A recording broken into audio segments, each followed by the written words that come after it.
Beloved friend, this is your step-by-step Christmas decorating video. It's gonna give you guidelines, 12 steps for you to efficiently and beautifully decorate your home. Number one step is we're gonna plan our theme and color palette.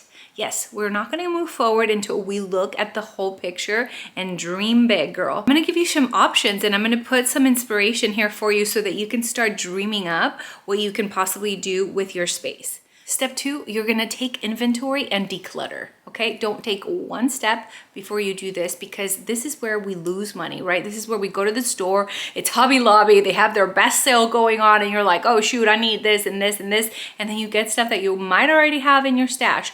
Go ahead, go through everything in your home that is for Christmas decorations. Yes, get that bin from the garage out, get those lights, and see if they work. What if they do? What if they don't, right? Take inventory first. We're gonna toss anything that's broken, any ornaments that are broken, toss or donate anything that you're not going to use. Then we're gonna organize things by function or by room. Step three, we're gonna clean and clear the decorating areas. It is such a cool idea to start with a fresh slate. I just invite you to pray over your house as you're doing this. Clorox is one thing, but like my friend Maya Graves from a YouTube channel that I love watching, I feel like she's my friend. She's not my friend yet, but she's my friend in my heart, I watch her YouTube videos and she goes, there's one thing like Clorox cleaning your house, but that's another thing, you pleading the blood of the lamb all over your house. So every time I clean now, I'm not only cleaning with physical stuff, but I'm also in the spirit, praying over every surface of my home, pleading the blood of Christ over all the mirrors and asking Jesus to help my family see themselves the way God sees them. It's so important to do that and become the CEO of your home. It's super important to cleanse your house from any unclean spirits. You say, I rebuke anything that is unclean out of here in Jesus' name. It has no legal authority. It has to flee in the name of Jesus. The name of Jesus is so powerful, friend. It is more powerful than Clorox. We're gonna dust those shelves, the mantles, the tables. We're gonna clear away any everyday decor that might clash with the theme or vibe that we're going for this Christmas. This makes decorating faster and your pieces pop more. Okay, number four, we're gonna set up the tree first. The tree is kind of the centerpiece of our decoration, so we're gonna choose a location that is visible, but not blocking any foot traffic. And if you have a bigger house, you might have lots of rooms with lots of Christmas trees. We're gonna assemble and fluff all the branches because this little tip is going to make it look luxurious, beautiful, full, and ready for all the lights and the ornaments. To assemble and fluff your branches would take 20 to 30 minutes. Take the time to do it, friend. I know it seems daunting, but if you do a really good job at making sure that every little branch is,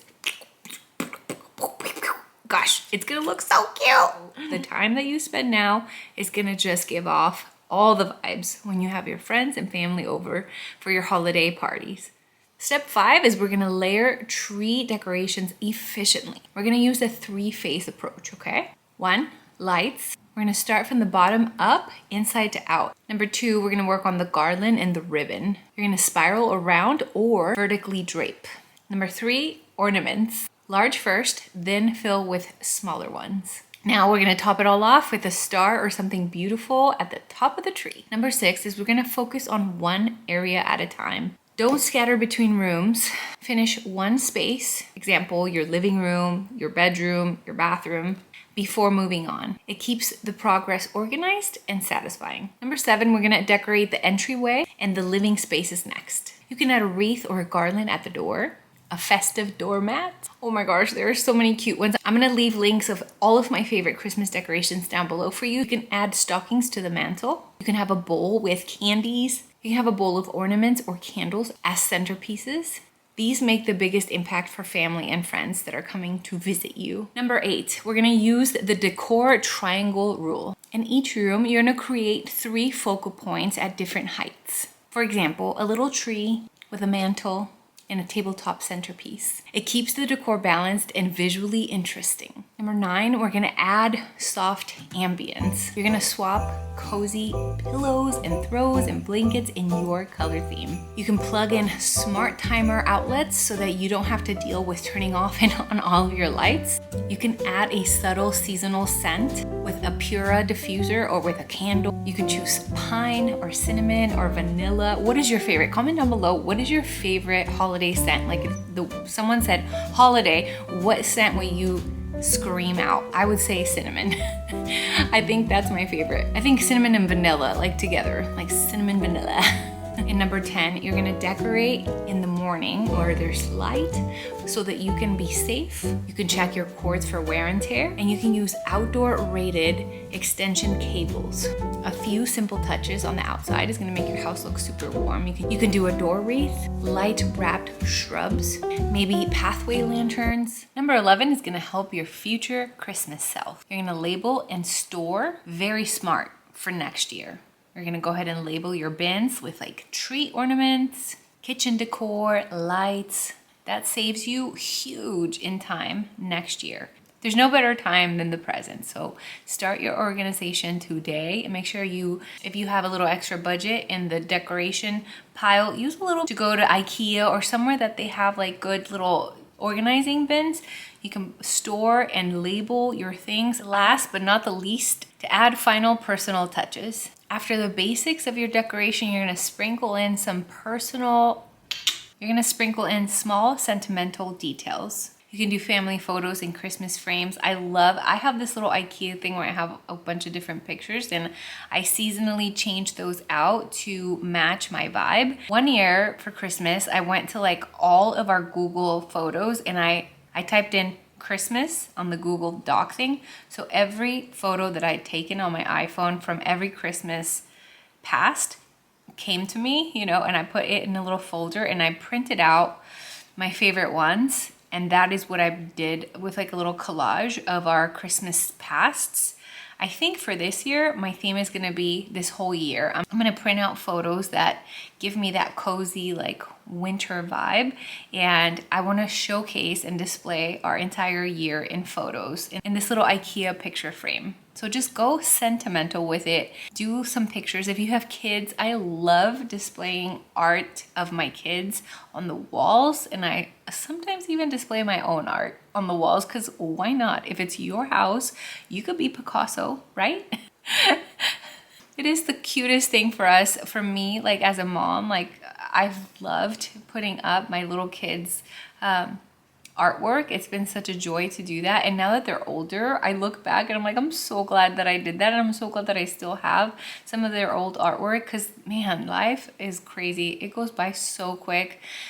Friend, this is my little PSA to tell your friends and your loved ones that you love them. Do not let today go without sending someone a text message. Call your mom, call your dad, if you have people alive in your life that you haven't told how much they mean to you, call them right now. Write them a note, write them a letter, write them a thank you card. Like you have no idea how life is so fleeting. We can lose someone we love so quickly. I almost lost my friend last weekend and I cannot tell you how like earth-shattering that was, and I felt so powerless and so sad. But after I thought, you know what, Libier, I'm gonna take this as inspiration to be in the moment, to be where my feet are, to not be like depressed by a past that I can't change or anxious and future thoughts that God isn't in. I'm gonna be in the present today in the present moment, allowing God to do what he wants to do through me. And I am gonna allow the love that I have to just be poured out from my mouth to all those that I love, because you never know how much time we have with our loved ones. So if you have a family, if you have friends in your life, this is your commission to go and send them a message, send them an audio voice message of the things that you love about them. I just challenge you. I challenge you this Christmas to really spread the word of all of the things that you would say at someone's funeral. Say it to them now. Don't wait until someone's funeral to tell them the things that you loved about them. Go and spread joy now. You can create homemade ornaments or crafts. You could do a holiday playlist, and definitely warm lighting. I love these little lights that I got from IKEA that I put up in my kitchen that make my life so joyful. In the morning when I wake up and make my matcha, I turn these on, I feel like a little cafe, you know. It's very important to be intentional about how you live in your home. The way that your space is tells a lot about what is going on in your mind. So tell your mind that you are in a good place by, one, cleaning and organizing your home. It really will change the way that you feel, but also giving intentionality to being in a beautiful space that you want to come home to, whether it's a tiny little apartment or a tiny little bedroom that you have. You can make it a home by being intentional, friend. I love you so much. Thank you so much for watching this video. I hope that it helped you get ready for Christmas in a way that is efficient and intentional. And please on a comment down below, let me know what your theme is going to be, because that was what, number one, we're gonna go with a theme, and we're gonna start with the end in mind, right? Because that's how we do things here. We start with a vision and start with purpose, and yes, we're gonna do it. What is your vibe? What is your mood? Tell me everything. Comment down below. Let me know what your color palette is. Let me know what you're thinking about. Are you doing minimal? Are you doing vintage? Are you doing, what is it? Tell me everything, sister or brother. Tell me everything. I want to, oh my gosh, tell me everything. All right, friend. I love you so much. I'll catch you in the next video, God willing. Adios.